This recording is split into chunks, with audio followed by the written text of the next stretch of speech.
Hello everyone, स्वागत है आप सभी को आपके प्यारा सा यूट्यूब चैनल कृतज्ञ क्लासेस पे। सो बच्चों, जैसा कि आप लोगों को पता है कि 28 दिसंबर को आपको मैथ का एग्ज़ाम होने वाला है। तो आज की इस वीडियो में हम लोग 9th क्लास के लिए अति महत्वपूर्ण मैथ के ऑब्जेक्टिव क्वेश्चन को लेकर आया हूँ। एग्जाम में आने का चांस बनता है, बहुत ही महत्वपूर्ण प्रश्न आप लोगों के लिए लेकर आया हूँ। तो आप लोग इसे अंत तक देखिए और जल्द से अपने दोस्तों के पास शेयर कर दीजिए। चलिए जल्द से अपने दोस्तों के पास शेयर कर दीजिए और चैनल पे पहली बार आए होंगे तो सब्सक्राइब करके ऑल नोटिफिकेशन को ऑन कर लीजिएगा। 2025 एग्ज़ाम की फुल्ली तैयारी आपको यहीं से कराया जाएगा, तो आपको चैनल को सब्सक्राइब करके रखना है, क्योंकि आप लोग को पता है आप लोग अब फाइनल एग्जाम आपका मैट्रिक का कब होगा, तो 2025 में होगा। तो 2025 के लिए शानदार तैयारी आपको इसी चैनल से कराया जाएगा। तो चैनल के साथ आप लोग बने रहिए, जल्द से शेयर कर दीजिए। चलिए शेयर कर दीजिए, स्टार्ट करते हैं। फर्स्ट क्वेश्चन आप लोग यहाँ पे देख सकते हैं, दिया है निम्नलिखित में से कौन √2 का दशमलव प्रसार है। √2 इसका दशमलव प्रसार पूछा गया है। तो आपको पता है इसका दशमलव प्रसार क्या होता है, कि वो देखिए 1.414 इस तरह से इसका दशमलव प्रसार हो जाता है। तो ऑप्शन में देखिए यहाँ पर ऑप्शन नंबर सी इसका बिल्कुल करेक्ट आंसर है। ऑप्शन नंबर सी इसका राइट आंसर हो जाएगा। आगे देखिए नेक्स्ट सेकेंड क्वेश्चन यहाँ पर क्या दिया है आप लोग देख लेंगे। दिया है कि द्वितीय पाद में किसी बिंदु के भुजा का चिन्ह होता है। द्वितीय पाद यहाँ पर चलिए हम लोग देख लेते हैं। इस तरह से यह हो गया, तो द्वितीय चतुर्थांश की बात कर रहा है। तो यहाँ पर देखिए यह एक्स अक्ष हो गया, एक्स डैश वाई और वाई डैश। तो यहाँ पर आप लोग देखेंगे कि दिया क्या है क्वेश्चन में, तो दिया है द्वितीय पाद के किसी बिंदु के भुजा का चिन्ह होगा। देखिए भुजा, एक्स अक्ष को भुजा बोलते हैं और वाई अक्ष को कोटि बोलते हैं। तो यहाँ पर देखिएगा भुजा का चिन्ह क्या है, तो पहला का देखिए इधर एक्स वाला माइनस हो जाएगा और वाई वाला प्लस हो जाएगा, माइनस प्लस। तो भुजा का चिन्ह पूछा है तो माइनस हो जाएगा। भुजा का चिन्ह क्या होगा, तो ऋण चिन्ह, यानी कि ऑप्शन नंबर यहाँ पर देखेगा तो बी इसका राइट आंसर है। चलिए अगला क्वेश्चन हम लोग देखते हैं। नेक्स्ट 3 नंबर क्वेश्चन आपके सामने है।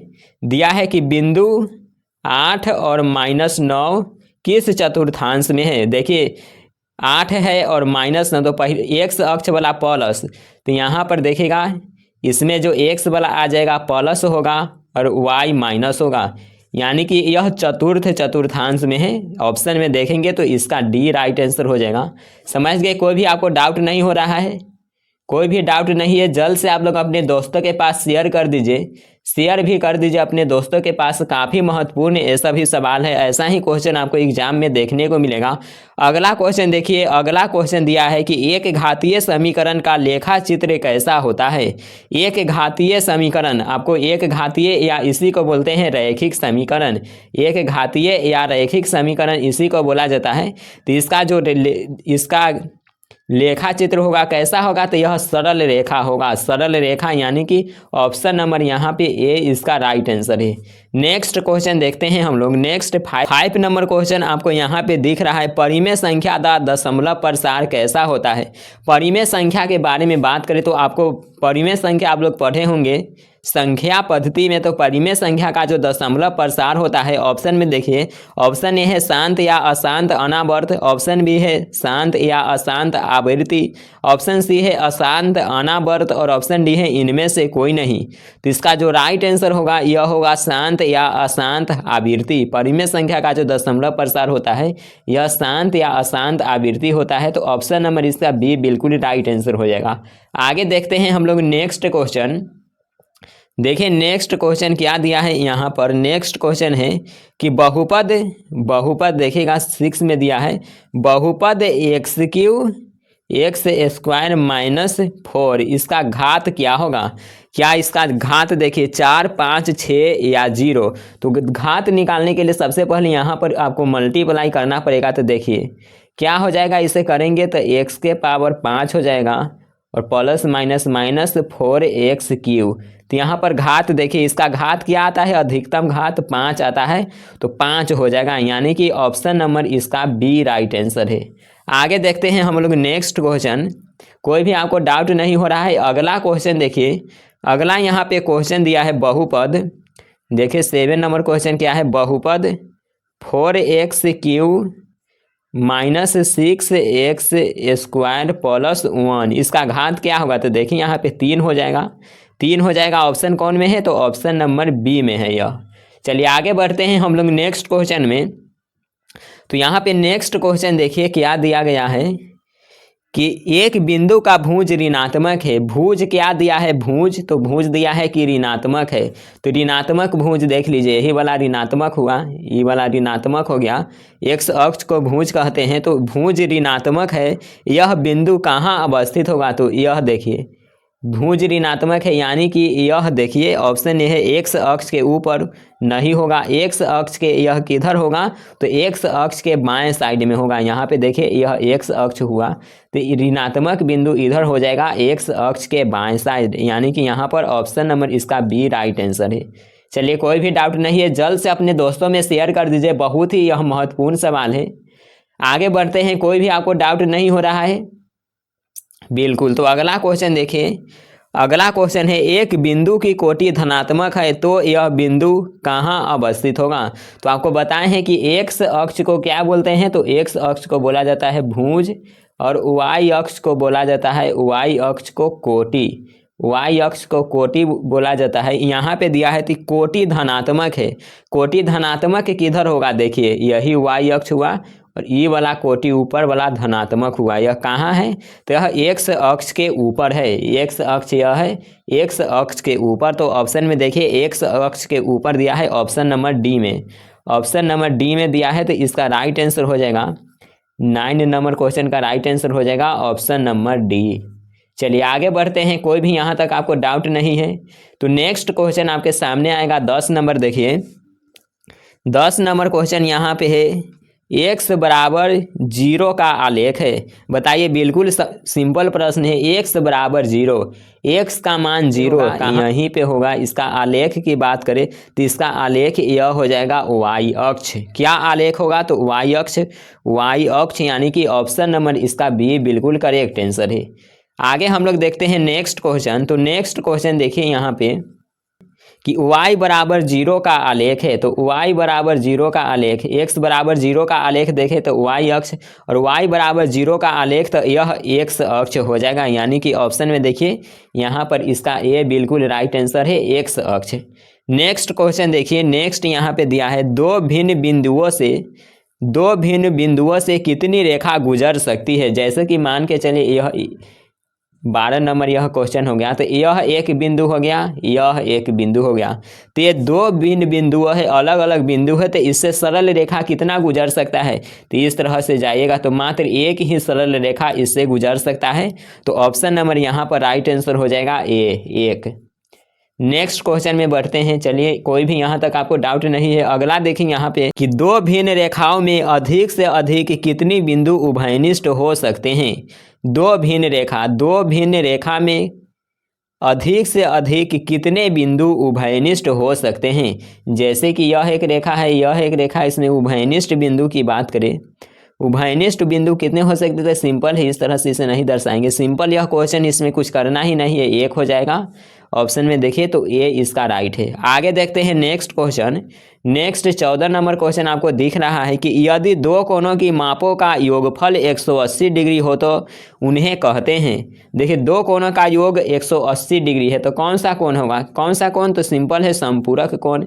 समपूरक कोण में दो कोणों का योग हो जाता है 180 डिग्री, समपूरक कोण हो जाएगा। ऑप्शन में देख लेंगे यहाँ पर, तो ऑप्शन में हो जाएगा बी। चलिए नेक्स्ट यहाँ पे 15 नंबर क्वेश्चन आपके सामने आने वाला है कि यदि दो कोणों की मापों का योगफल 90 डिग्री हो तो उन्हें क्या कहते हैं? 90 डिग्री दिया है, 90 डिग्री। 90 डिग्री कौन सा कोण होगा? जल्द से आप लोग बताइए। सिंपल है, 90 डिग्री मतलब यह पूरक कोण होगा। 90 डिग्री कौन सा कोण होगा? तो इसे हम लोग बोलेंगे 90 डिग्री को पूरक कोण, पूरक कोण बोलेंगे। तो ऑप्शन यहाँ पे देख लेंगे तो ए हो जाएगा इसका राइट आंसर। आगे हम लोग बढ़ते हैं नेक्स्ट क्वेश्चन की ओर। देखिए अगला क्वेश्चन दिया है एक समकोण समद्विबाही त्रिभुज का प्रत्येक न्यूनकोण बराबर होता है। समकोण समद्विबाही त्रिभुज है तो इसका प्रत्येक न्यूनकोण कितना होगा? सिंपल है, 45 डिग्री हो जाएगा। कितना होगा? तो 45 डिग्री हो जाएगा। ऑप्शन यहाँ पे देखिए, ऑप्शन नंबर इसका ए बिल्कुल राइट आंसर है। अगला क्वेश्चन हम लोग देख लेते हैं। नेक्स्ट है यदि त्रिभुज PQR में कोण P बराबर, देखिए यहाँ पे त्रिभुज ले लेते हैं, त्रिभुज PQR में, त्रिभुज यहाँ पे देख लेते हैं PQR, त्रिभुज PQR में कोण P बराबर है, कोण P बराबर दिया है x माइनस, यहाँ पे देख लेंगे कोण P बराबर x माइनस 15 डिग्री।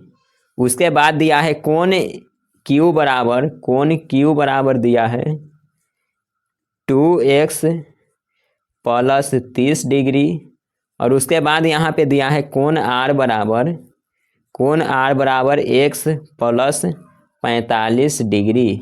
तो यहाँ पर पूछा जा रहा है कि x का मान क्या होगा, तो त्रिभुज के कोणों का योग कितना होता है, त्रिभुज के तीनों कोणों का योग आपको पता है कि 180 डिग्री होता है। तो यहाँ पर सिंपल से करेंगे तो तीनों कोण को जोड़ देंगे और बराबर में 180 बैठा देंगे। तो यहाँ पे देखें x माइनस 15 डिग्री प्लस करेंगे यहाँ पे 2x प्लस 30 डिग्री और फिर प्लस करेंगे x प्लस 45 डिग्री, अब बराबर में 180 हो जाएगा, 180 डिग्री।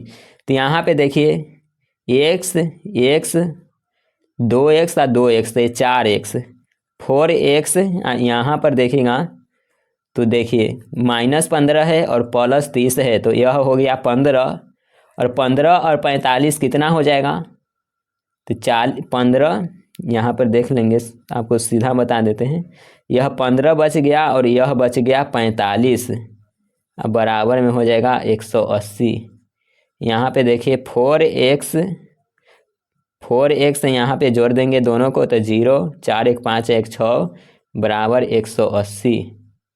यहाँ से यह घट जाएगा 4x और इधर जा कर के घटेगा 180 में से 60 तो बच जाएगा 120 डिग्री। तो x के मान यहाँ पे काट दीजिए, कितना आ गया 30 डिग्री इसका राइट आंसर हो जाएगा। ऑप्शन में देखिए तो ऑप्शन नंबर इसका ए बिल्कुल करेक्ट आंसर है, ऑप्शन नंबर ए इसका करेक्ट आंसर है। आगे हम लोग देखते हैं नेक्स्ट क्वेश्चन दिया है, यदि त्रिभुज का एक कोण शेष दो कोणों के योग के बराबर हो तो वह त्रिभुज निम्नलिखित में से किस प्रकार का त्रिभुज होगा। सिंपल है, देखिए क्या है कि यदि त्रिभुज का एक कोण शेष दो कोणों के योगफल के बराबर हो, देखिए सिंपल है, समकोण होगा 45 एक कोण 90 डिग्री का होगा, समकोण त्रिभुज बन जाएगा। ऑप्शन में यहाँ पे देखेगा इसका क्वेश्चन हो जाएगा या 17 नंबर, तो ऑप्शन नंबर इसका सी बिल्कुल राइट आंसर है, समकोण। नेक्स्ट क्वेश्चन हम लोग देखते हैं नेक्स्ट। चलिए तो अगला क्वेश्चन यहाँ पर आपके सामने है, किसी त्रिभुज के सभी कोणों का योगफल होता है। तो अभी आपको बता दिए कि 180 डिग्री होता है, तो इसका हो जाएगा 18 नंबर क्वेश्चन का right answer option number B 180 degree. आगे देखिए नेक्स्ट क्वेश्चन है कि यदि त्रिभुज ABC में कोण A बराबर 40 डिग्री, देखिए दिया है कि कोण A बराबर 40 डिग्री, कोण B बराबर 60 डिग्री, तो कोण C बराबर होगा, बताइए कितना होगा, 6 और 4 10, 100 डिग्री यह हो गया 100 डिग्री। त्रिभुज के तीनों कोणों का योग कितना होता है, त्रिभुज के तीनों कोणों का योग 180 डिग्री होता है, तो 100 तो है, ये तो 80 होगा, यह सिंपल है। कोण C कितना होगा, तो 80 डिग्री होगा, 80 डिग्री। ऑप्शन नंबर यहाँ पर सी इसका बिल्कुल राइट आंसर है, कोई भी यहाँ तक डाउट नहीं है। आगे हम लोग नेक्स्ट क्वेश्चन में बढ़ते हैं, वह चरमान जिसकी बारंबारता वितरण में सर्वाधिक हो उसे वितरण का क्या कहते हैं। देखिए जिसका कि बारंबारता वितरण में सर्वाधिक हो तो उसे बहुलक बोला जाता है, तो यहाँ पर देख लीजिएगा ऑप्शन नंबर इसका सी बिल्कुल करेक्ट आंसर हो जाएगा। नेक्स्ट क्वेश्चन यहाँ पे है कि चरमानों और उनकी बारंबारताओं के क्रमबद्ध विन्यास को क्या कहते हैं। ऑप्शन ए दिया है यथा प्राप्त आंकड़े, ऑप्शन बी दिया है बारंबारता वितरण, ऑप्शन सी है विन्यस्त आंकड़े, ऑप्शन डी है इनमें से कोई नहीं। क्या बोलते हैं उसे, तो बारंबारता वितरण बोलते हैं, राइट आंसर हो जाएगा इसका option number B, option number B. आगे देखिए नेक्स्ट क्वेश्चन, देखिएगा नेक्स्ट क्वेश्चन में दिया है कि माध्य माध्यिका और बहुलक क्या है। माध्य माध्यिका और बहुलक क्या है, तो यह केंद्रीय प्रवृत्ति की माप है। ऑप्शन नंबर इसका राइट आंसर हो जाएगा 21 का 21 का ऑप्शन नंबर ए, यह केंद्रीय प्रवृत्ति का माप है। अगला क्वेश्चन देखते हैं हम लोग। दिया है कि किसी घन का कुल पृष्ठ देखिए, किसी घन का कुल पृष्ठ क्षेत्रफल, कुल पृष्ठ यहाँ पे 294 मीटर क्यूब है। घन का आयतन बताइए। तो घन का आयतन क्या होता है? किसी घन का कुल पृष्ठ क्षेत्रफल 294 मीटर स्क्वायर है। तो इसका घन का आयतन आपको पता है कि भुजा क्यूब होता है। घन का आयतन भुजा क्यूब, यहाँ से आप लोग भुजा निकाल करके मान बैठा लीजिएगा। इसका राइट आंसर आ जाएगा ऑप्शन नंबर बी, 22 का हो जाएगा यहाँ पे option number B right answer. इसका आपको सॉल्व कर लेना है। 343 मीटर क्यूब आ जाएगा। अगला देखते हैं हम लोग। नेक्स्ट क्वेश्चन दिया है कि एक घनाकार बक्से का विकर्ण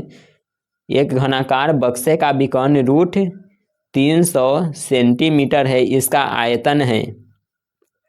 चलिए बताइए कि घनाकार बक्से का विकर्ण दिया है रूट 300 मीटर क्यूब, तो इसका आयतन क्या होगा? चलिए इसको आप लोग सॉल्व कर लेंगे कि आप बताना पड़ेगा। बताइए, सॉल्व आप लोग कर लीजिएगा। ऑप्शन नंबर ए इसका आ जाएगा 1000 सेंटीमीटर क्यूब, 1000 सेंटीमीटर क्यूब आ जाएगा। आगे देखते हैं नेक्स्ट क्वेश्चन। वृत्त की कोई जीव वृत्त से घिरे क्षेत्र को 2 भागों में बांट देता है, इनमें से प्रत्येक भाग को क्या बोलेंगे? तो उसे वृत्तखंड बोलेंगे या अर्धवृत्त बोला जाता है, इस अवधा या वृत्तखंड। तो इसका राइट आंसर ऑप्शन नंबर हो जाएगा 22 का राइट आंसर हो जाएगा ऑप्शन नंबर बी। अगला क्वेश्चन देखते हैं। नेक्स्ट यहाँ पे है कि उस वृत्त का परिधि जिसकी परिधि किसी त्रिभुज के शीर्ष बिंदुओं से होकर जाती है, केंद्र क्या कहलाता है? तो केंद्र परिकेंद्र कहलाएगा। बिल्कुल सिंपल है। 23 का यहाँ पे राइट आंसर हो जाएगा ऑप्शन नंबर ए परिकेंद्र। अगला क्वेश्चन देखिए। अगला यहाँ पे क्वेश्चन है, एक समांतर चतुर्भुज में 2 कोणों का योग 140 डिग्री है। 2 कोणों का योग कितना है? तो 2 कोणों का योग 140 डिग्री है।